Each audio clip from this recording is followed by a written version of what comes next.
Magandang araw po sa ating lahat. Magandang araw po lalong-lalo na sa ating Panginoon. Ako nga po pala si John Robby Medina at ngayong araw po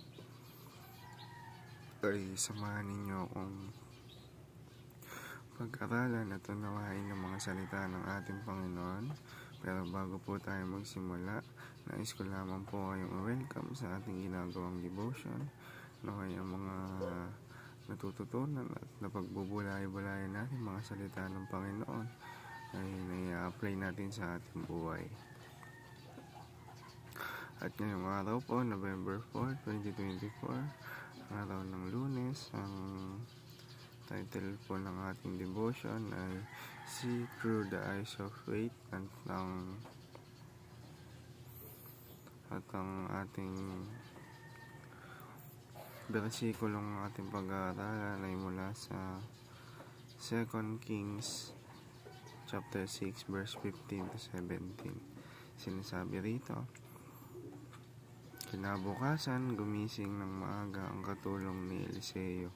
Nakita niya ang mga sundalo na nakasakay sa mga kabayo at karuwahe na nakapaligid sa lungsod. Sabi niya kay Eliseo, ano po ang gagawin natin, amo? Sumagot si Eliseo, huwag kang matakot, mas marami tayong kasama kaysa sa kanila.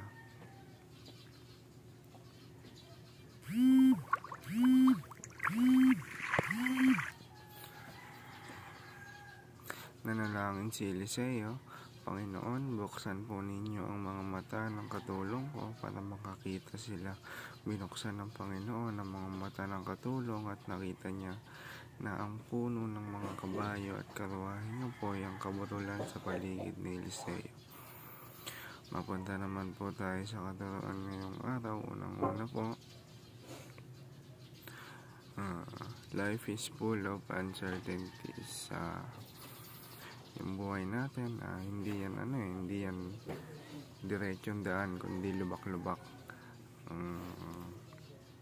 Sa ikalawa naman po, there is no uncertainty in God.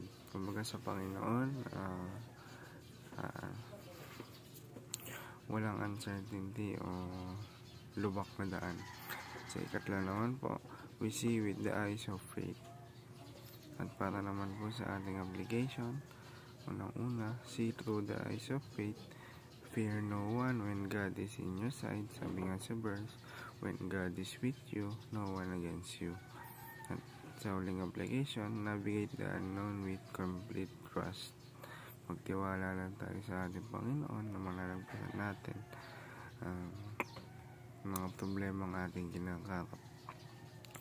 At para naman po sa ating prayer, Heavenly Father, I come to you acknowledging that life is full of uncertainties, but I find peace knowing that there is no uncertainty in you. Help me see every situation with the eyes of faith. When fear and doubt try to take hold my heart, remind me that you are always by my side. Give me the courage to navigate the unknown with complete trust in your plans. Let me fear no one because I know that you are with me. Strengthen my faith each day, Lord. I trust in you completely. In Jesus' name, Amen. Lamang po, maraming salamat.